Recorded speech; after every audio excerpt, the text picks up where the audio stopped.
जय हिंद बच्चों। जैसा कि आप लोग जान रहे हैं कि बिहार बोर्ड के मैथमेटिक्स के मॉडल क्वेश्चन पेपर को इस चैनल के माध्यम से सॉल्व किया जा रहा है और अभी तक हम लोग 100 ऑब्जेक्टिव क्वेश्चन को सॉल्व कर चुके हैं और इस 30 वेरी शॉर्ट क्वेश्चन में से क्वेश्चन नंबर 17 तक सॉल्व कर चुके हैं और आज हम लोग क्वेश्चन नंबर 18 और उसके बाद के प्रॉब्लम को सॉल्व करने जा रहे हैं।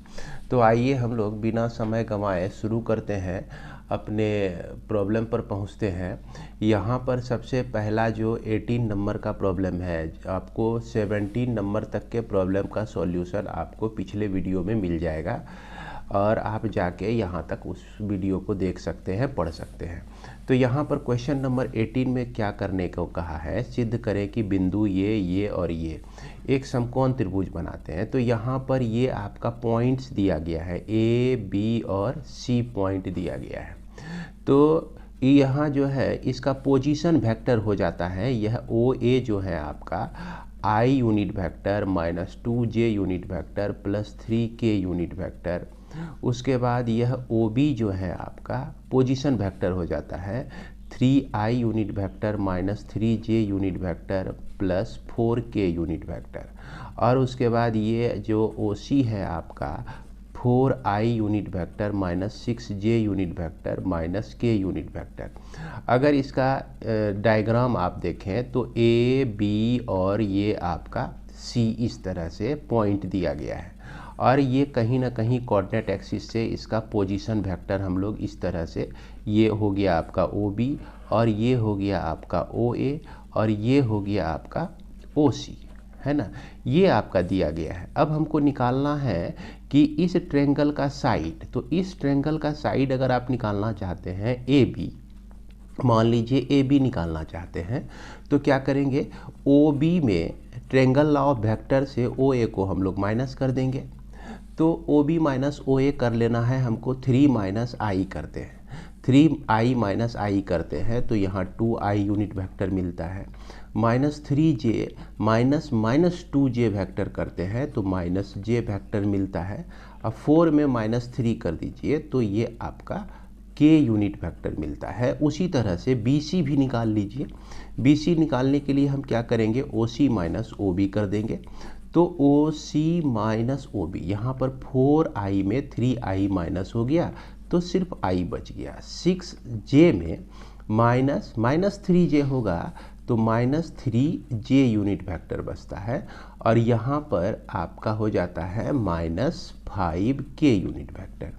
इसके बाद आप चाहें तो AC को भी निकाल लीजिए, लेकिन यहाँ पर हम एक बार चेक करके देख लेते हैं कि यह AB का डॉट प्रोडक्ट BC के साथ क्या आता है। तो डॉट प्रोडक्ट करते हैं तो इसका कोफिशिएंट 1 और इसका 2, तो 2 × 1 हो गया। यहाँ 3 और यहाँ -1 तो प्लस आपका 3 हो गया और यहाँ -5 और यहाँ 1 तो माइनस आपका 5 हो गया। तो 5 - 5 = 0। तो ये तभी संभव है जब इस दोनों के बीच का एंगल जो है क्या होगा, 90 डिग्री होगा। यानी कि यह जो है आपका कॉस, इसके साथ क्या आता है भैया, ए बी का मैग्नीट्यूड BC का मैग्नीट्यूड, है ना। और इसके साथ आता है कॉस थीटा, यानी कि कॉस थीटा = 0। थीटा जब 90 डिग्री होगा तभी कॉस थीटा आप 0 लिख सकते हैं। यानी कि यह जो है आपका प्रूव्ड हुआ, है ना। ये जो पॉइंट्स दिए गए हैं ये पॉइंट किसके हैं, राइट एंगल ट्रायंगल के हैं, यानी कि समकोण त्रिभुज यह बनाते हैं। अब हम चलते हैं क्वेश्चन नंबर 19 में। तो क्वेश्चन नंबर 19 में आप देखिए ये क्या कह रहा है कि आपको यहाँ पर निकालना है, क्रॉस प्रोडक्ट निकालना है। तो A का क्रॉस प्रोडक्ट B के साथ निकालने के लिए आपको पता ही होगा, इसको हम लोग डिटर्मिनेंट फॉर्म में लिखते हैं, I J unit vector K unit vector. अब जो इसका कंपोनेंट है आपका 7 8 -9, तो 7 8 -9 इसको हम लिख दिए, 4 - 5 और 1 तो 4 - 5 और 1 लिख दिए।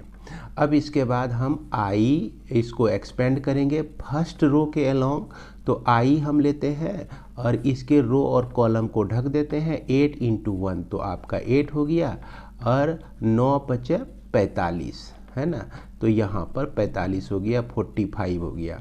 ये चूँकि दोनों माइनस में है और बीच में माइनस आता है तो ये दोनों आपका प्लस में हो जाएगा।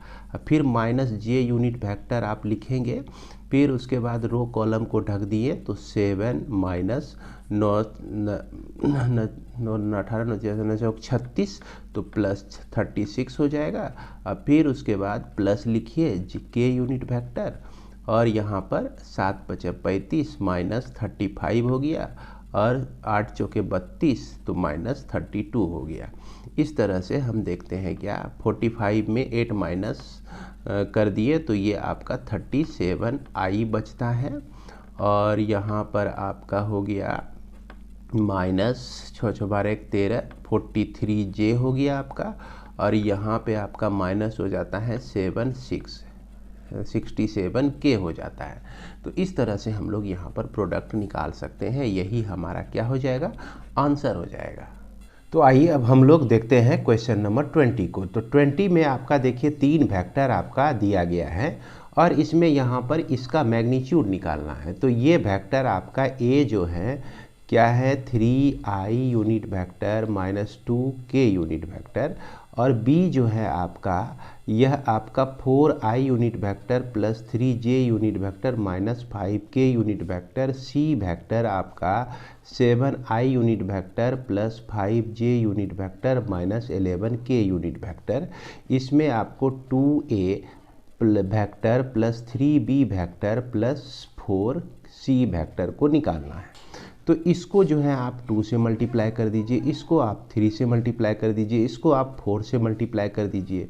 तो 2 से मल्टीप्लाई कर दिए और इसको हम 3 से मल्टीप्लाई कर दिए, इसको हम लोग 4 से मल्टीप्लाई कर दिए। तो ये आपका 6i हो गया, 6i unit vector minus 2 × 4k unit vector. अब फिर उसके बाद 3 से इसको मल्टीप्लाई कीजिए तो 12i unit vector plus 9j unit vector minus 15k unit vector. इसके बाद 4 से इसको मल्टीप्लाई करते हैं तो 28i unit vector plus 20j unit vector minus 44k unit vector. अब जो जो वेक्टर आपका दिख रहा है सेम कंपोनेंट वाले यानी कि x कंपोनेंट वाले को आप ऐड कर दीजिए। तो यहाँ पर 6 और 12 मिलके 18 होता है और 18 इसके साथ ऐड हो गया तो ये आपका 6 और 46i यूनिट वेक्टर आपका ये आ जाता है। इसके बाद यहाँ पर j और j को देखिए तो ये आपका दोनों का सम 29j unit vector minus 4 minus 15 और माइनस 44 तीनों को ऐड करेंगे तो ये आपका 63k यूनिट वेक्टर हो जाएगा। अब इसका मैग्नीट्यूड निकालना है तो मैग्नीट्यूड निकालने के लिए हम लोग क्या करते हैं 46 का स्क्वायर लिखेंगे, उसके बाद 29 का स्क्वायर लिखेंगे और उसके बाद ये आपका 63 माइनस 63 का स्क्वायर लिख देते हैं। तो 46 का स्क्वायर जो है आपका 2116 होता है, 29 का स्क्वायर 841 और 63 माइनस 63 का स्क्वायर जो है आपका 3969 होता है। अब तीनों को आप ऐड कर दीजिए, तीनों को ऐड करके आपको मिलेगा 6926 मिल जाएगा, यही आपका आंसर हो जाएगा। इसके बाद हमारा क्वेश्चन नंबर 21। तो 21 में हमारा क्या दिया गया है कि सिद्ध करें कि r पर fxe⁴ से प्रदत्त फलन निरंतर वर्धमान है, मतलब स्ट्रिक्टली इंक्रीजिंग फंक्शन है। तो इस तरह के फंक्शन को हम लोग निकालने के लिए सबसे पहले जो भी फंक्शन आपका दिया गया है उसको हम क्या करते हैं डिफरेंशिएट करते हैं। तो f' जो है आपका क्या हो गया e⁴ इंटू 2 हो जाता है। तो इसको हम लोग ऐसे भी लिख सकते हैं f' equal to 2e⁴ into e⁴x। तो 2e⁴ इंटू e⁴x। अब जो भी शर्त है कंडीशन है वो इसी पर फुलफिल होगा। अब यहाँ पर हम देख रहे हैं कि x जो है बिलोंग कर रहा है r में, यानी कि यह आपका रियल नंबर है, समझ रहे हैं। अब रियल नंबर में हम क्या देखते हैं कि निगेटिव भी होते हैं, निगेटिव नंबर भी होते हैं आपका, और पॉजिटिव नंबर भी होते हैं, और यहाँ तक कि इसके बीच में भी जो जो नंबर एग्जिस्ट कर रहे हैं वो सब भी नंबर यहाँ पर होते हैं।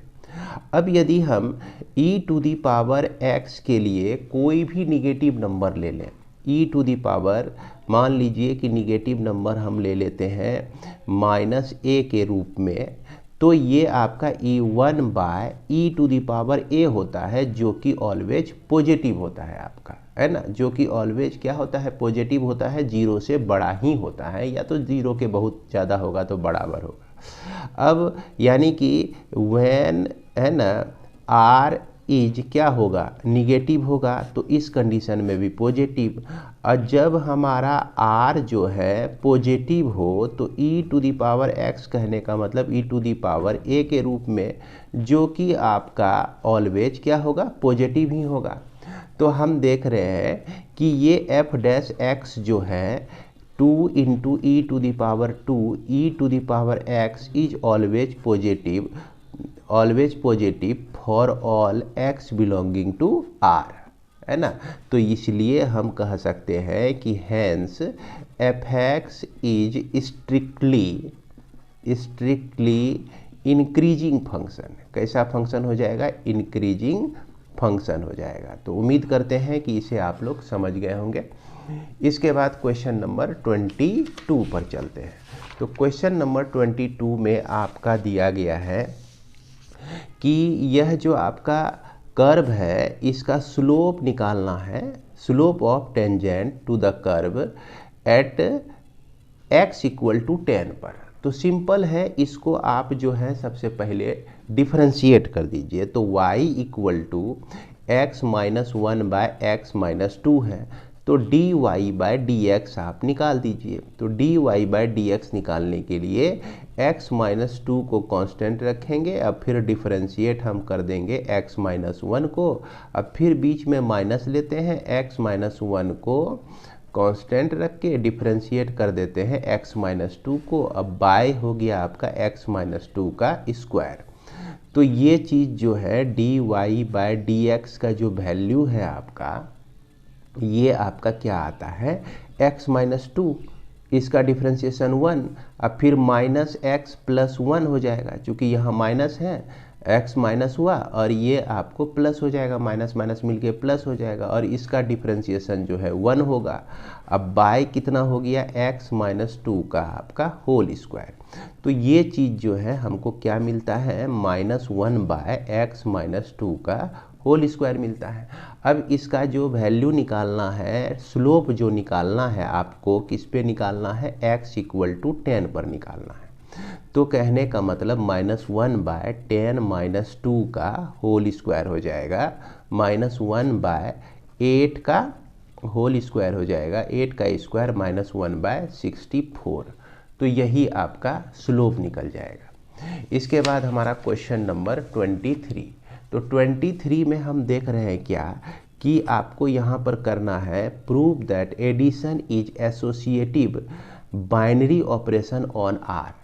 तो यहाँ पर ये आपका एडिशन जो है कैसा ऑपरेशन है, बाइनरी ऑपरेशन है।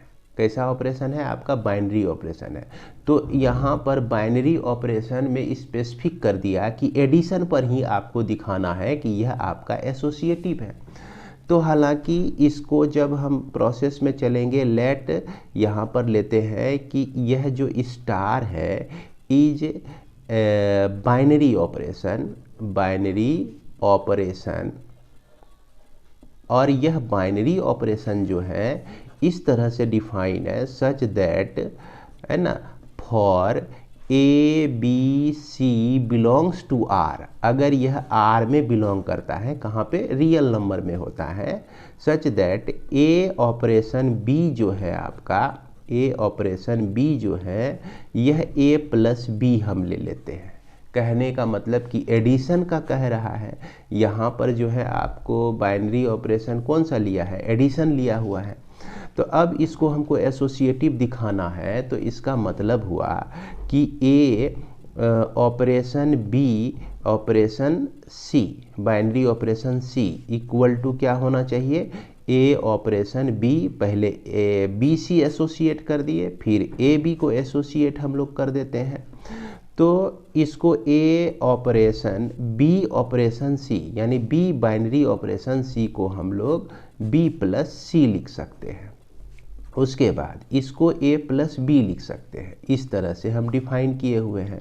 और ऑपरेशन सी, तो यहाँ पर हमारा फिर से यह बाइनरी ऑपरेशन लगा हुआ है एडिशन का इसमें, तो यह आपका A plus B plus C equal to A plus B plus C हो जाता है।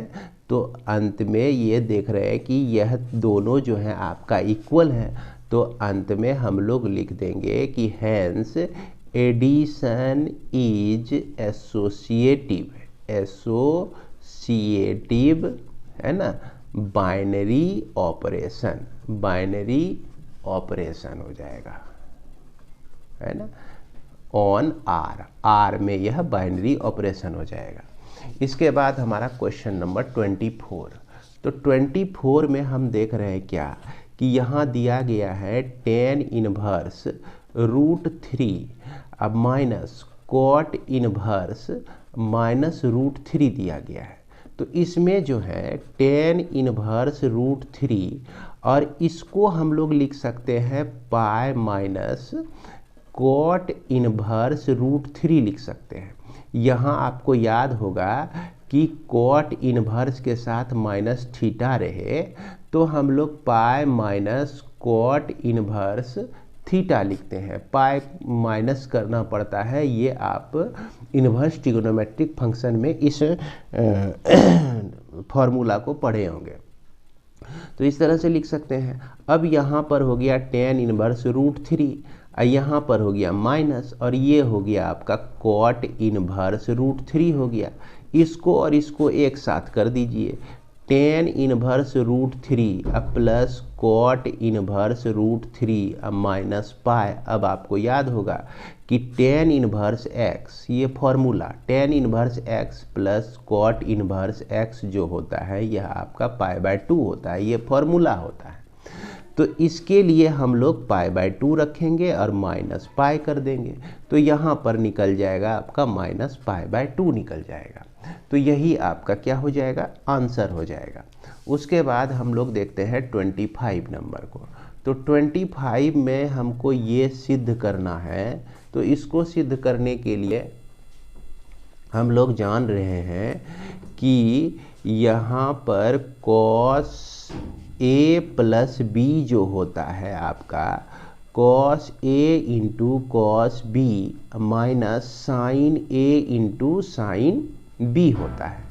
इसमें हम लोग a प्लस b को क्या लिख सकते हैं, a प्लस b को लिख सकते हैं cos inverse cos a into cos b minus sine a into sine b लिख सकते हैं।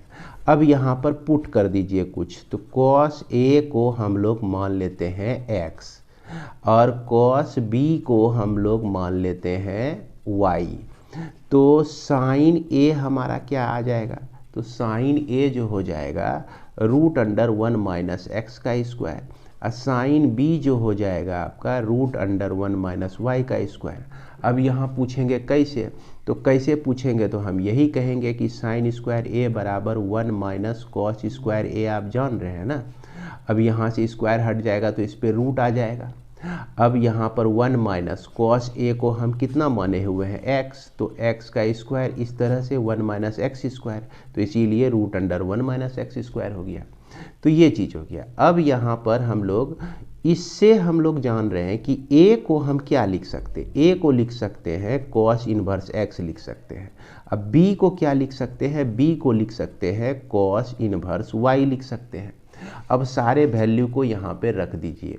a का जो वैल्यू है आपका cos इनवर्स x, अब b का जो वैल्यू है आपका cos inverse y equal to cos inverse लिखिए आप, और इसके बाद cos a का जो वैल्यू है x है, अब cos b का जो वैल्यू है y है, अब फिर sin a का जो वैल्यू है √1 माइनस एक्स का स्क्वायर है, अब फिर उसके बाद जो है साइन बी का वैल्यू √1 माइनस वाई स्क्वायर। तो यही हमको क्या करना था, यहाँ पर प्रूव्ड करना था। तो ये आपका हो गया प्रूव्ड हो गया।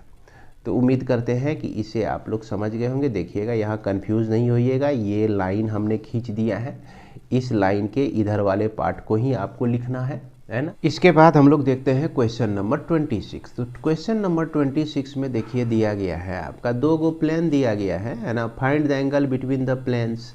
तो आपको याद होगा कि किसी भी प्लेन पर जो नॉर्मल होता है उसका डायरेक्शन रेशियो जो है हम लोग कहाँ से लेते हैं, इसका जो भी कोफिशिएंट होता है, कहने का मतलब जो भी गुणक होता है। जैसे ये आपका प्लेन हो गया, इसका 2 - 2 और ये आपका 1, यहाँ जो भी आपका गुणक है वो आपका इसके नॉर्मल का डायरेक्शन रेशियो हो गया।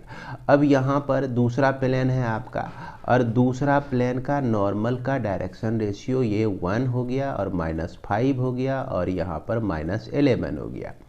अब देखिए कि इस दोनों प्लेन के बीच का एंगल निकालना है, यानी कि इस दोनों के नॉर्मल के बीच का एंगल आप निकाल लीजिए तो सेम हो जाएगा। तो हम इस दोनों से आपका इसके बीच का एंगल निकालते हैं। तो यहाँ पर यह वेक्टर फॉर्म में अगर लिया जाए तो हम लोग जान रहे हैं कि यह a cos theta equal to क्या होता है, a.b बाय a का मैग्नीट्यूड और फिर b का मैग्नीट्यूड। तो ये आपका वेक्टर a को रिप्रेजेंट कर रहा है 2i - 2j 1 के, और फिर ये जो है b वेक्टर को रिप्रेजेंट कर रहा है तो 1i - 5j - 11 के। तो डॉट प्रोडक्ट इसका निकालते हैं हम लोग। तो डॉट प्रोडक्ट निकालते हैं तो 2 × 1 करेंगे, और फिर उसके बाद -2 × -5 करते हैं, और फिर यहाँ पर आपका +1 × -11 हो गया। उसके बाद यह रूट के अंदर में इसका मैग्नीट्यूड यानी 2 का स्क्वायर प्लस -2 का स्क्वायर प्लस 1 का स्क्वायर हो गया। अब फिर उसके बाद √1 का स्क्वायर प्लस -5 का स्क्वायर प्लस -11 का स्क्वायर हो गया। अब इसको सॉल्व कर दीजिए तो ये आपका हो गया 2 हो गया, और यहाँ पर +10 हो जाएगा और यहाँ पर -11 हो जाएगा बाय 2 × 2 = 4 +4 +1 रूट आपका 9 आ जाएगा। और यहाँ पर देख लीजिए 1 अब +25 अब +121, तो ये आपका 741 147 आ जाता है। तो अब इसको हम लोग क्या लिख सकते हैं, ये हमारा -11 है, यानी कि 1/3√147 आ गया, यानी कि cos थीटा इक्वल टू 1/3√147। और इस थीटा का जो वैल्यू हो जाएगा आपका cos इनवर्स 1/3√147 लिखेंगे, यही आपका क्या हो जाएगा, आंसर हो जाएगा। तो इस तरह से क्वेश्चन नंबर 26 भी आपका सॉल्व होता है। अब हम लोग चलते हैं क्वेश्चन नंबर 27 में। तो क्वेश्चन नंबर 27 में देखिए find the distance of a plane. ये प्लेन है आपका, इस प्लेन का डिस्टेंस 111 पॉइंट से निकालना है। तो याद कीजिए कि डिस्टेंस के लिए फॉर्मूला हम लोग लिखते हैं ax1 + by1 + cz1 + d by magnitude of a का स्क्वायर प्लस b का स्क्वायर प्लस c का स्क्वायर, a1 b1 और c1 माफ करेंगे a b c लिए हुए हैं तो a b c ही हम सिर्फ यहाँ पर लिखेंगे। तो इसको सॉल्व कर दीजिए। यहाँ पर हमारा जो आपका दिया गया है ये प्लेन का इक्वेशन, इसमें हम क्या इसको अगर हम कार्टेशियन फॉर्म में लिखना चाहें तो ये आपका 3x हो जाएगा और यहाँ पर 4y हो जाएगा और यहाँ पर -12z हो जाएगा अब +13 = 0। अब इसमें 3 × 111 रख दीजिए। कौन सा पॉइंट, 111, यानी कि ये आपका x1 y1 और z1 यही चीज़ दिया गया है। तो यहाँ पर x1 के जगह पर हम 1 रखते हैं, फिर +4 × 1 रखते हैं और यहाँ पर -12 × 1 अब +13 अब बाय रूट अंडर हो गया आपका 3 का स्क्वायर अब +4 का स्क्वायर अब प्लस ये आपका हो गया 12 का स्क्वायर। और इसको हम लोग मैग्नीट्यूड में लेते हैं क्योंकि डिस्टेंस हमेशा पॉजिटिव होता है। तो ये हो गया आपका 3 अब प्लस 4 और उसके बाद -12 प्लस 13 बाय रूट अंडर यह आपका 9 प्लस 16 प्लस 144। तो 144 प्लस 25 ये हो गया आपका 169। तो यहाँ पर आपका निकला, देखिए ऊपर पे तो आप सॉल्व करेंगे तो ये आपका 8 हो जाएगा, है ना। तो यहाँ पर आपका 8 बाय रूट अंडर 169, तो ये आप लिख सकते हैं 8 बाय 13, है ना। तो 8 बाय 13 हो जाएगा। 169 का स्क्वायर रूट जो होता है 13 होता है, तो ये आपका डिस्टेंस निकल जाएगा। इसके बाद क्वेश्चन नंबर 28। तो क्वेश्चन नंबर 28 में हमारा 2 लाइन दिया गया है, देख सकते हैं आपका 2 लाइन दिया गया है, और ये दोनों लाइन के जो पैरेलल जो लाइन होता है, यानी इस दोनों लाइन का डायरेक्शन रेशियो जो है 1 और -3 और ये आपका 2 है, इसका 1 1 और 1 है। अब ये direction ratio A1 A2 B1 C1 और ये आपका A2 B2 और C2। अब इस दोनों के बीच का एंगल निकालने के लिए आपको याद होगा फॉर्मूला, क्या हम लोग लिखते हैं कि A1 A2 plus B1 B2 plus C1 C2 लिखते हैं। अब बाय रूट अंडर A1 का स्क्वायर प्लस B1 का स्क्वायर प्लस C1 का स्क्वायर रूट अंडर A2 का स्क्वायर प्लस B2 का स्क्वायर प्लस C2 का स्क्वायर, इस तरह से लिखते हैं हम लोग। अब यहाँ पर देखिए 1 इंटू 1 करेंगे तो 1 होगा, -3 इंटू 1 करेंगे तो -3 होगा, 2 इंटू 1 करेंगे तो +2 होगा। अब फिर उसके बाद रूट के अंदर 1 का स्क्वायर हो गया, अब फिर -3 का स्क्वायर हो गया आपका, अब फिर उसके बाद 2 का स्क्वायर हो गया, अब फिर उसके बाद रूट के अंदर 1 का स्क्वायर प्लस 1 का स्क्वायर प्लस 1 का स्क्वायर। तो यहाँ पर देखिए ये -3 अब +3 कट के क्या हो गया 0, 0 के नीचे में कुछ भी आ जाए तो क्या हो जाता है 0 ही हो जाता है, यानी कि cos थीटा इक्वल टू 0 हो गया, यानी कि cos 90 डिग्री का वैल्यू हमारा 0 होता है, इसलिए थीटा का जो मान हो जाएगा आपका 90 डिग्री हो जाएगा। तो यहाँ पर इस दोनों लाइन के बीच का एंगल जो हो जाएगा आपका क्या हो जाएगा 90 डिग्री हो जाएगा। इसके बाद हमारा क्वेश्चन नंबर 29। तो 29 में हम देख रहे हैं क्या कि एक थैला है आपका, एक थैला है आपका, इस थैले में 4 वाइट और इसमें 8 ब्लैक बॉल है, और दूसरा जो थैला है आपका इसमें 3 ग्रीन है और उसके बाद 6 जो है आपका रेड है, 6 जो है आपका रेड है। तो प्रत्येक थैले से एक एक गेंद निकाली जाती हैं, तो एक काली तथा एक लाल गेंद निकालने की प्रायिकता ज्ञात करें। तो यहाँ पर पहले से एक काली, तो यह एक काली प्रोबेबिलिटी ऑफ ब्लैक निकालने का कितना हो जाएगा 8 बाय आपका 8 4 12 हो जाएगा। उसके बाद एक लाल गेंद, तो एक लाल कहने का मतलब कि यह जो है प्रोबेबिलिटी ऑफ रेड बॉल के लिए 6 बाय 9 हो जाएगा। अब हम क्या करते हैं कि प्रत्येक थैले से एक काली तथा एक लाल गेंद निकालने की प्रायिकता, यानी कि प्रोबेबिलिटी ऑफ बी और इंटरसेक्शन आर आपको निकालना है। तो बी इंटरसेक्शन आर को हम लोग क्या लिख सकते हैं, ये चूंकि इंडिपेंडेंट इवेंट है तो probability of B into probability of R लिख सकते हैं। यहाँ लिख सकते हैं कि since it is independent event, और इंडिपेंडेंट इवेंट में हम लोग जानते हैं कि इसको हम लोग इस तरह से लिख सकते हैं। तो ये आपका क्या हो गया 8 बाय 12 इंटू 6 बाय 9, 8 4 दूना 8, 4 तिया 12, 3 दूना 6, 3 तिया 9, यानी कि 4/9, 4/9 आपका यहाँ पर आंसर हो जाता है।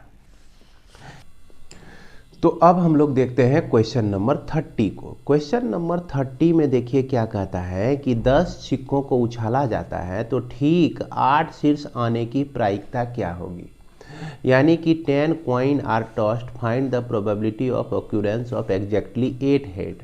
अब यहाँ पर आपका 10 कॉइन है, 10 कॉइन में से 8 हेड आने की प्रोबेबिलिटी क्या है? तो भैया इस 10 कॉइन को उछालेंगे तो हमको एक भी हेड नहीं आ सकता है।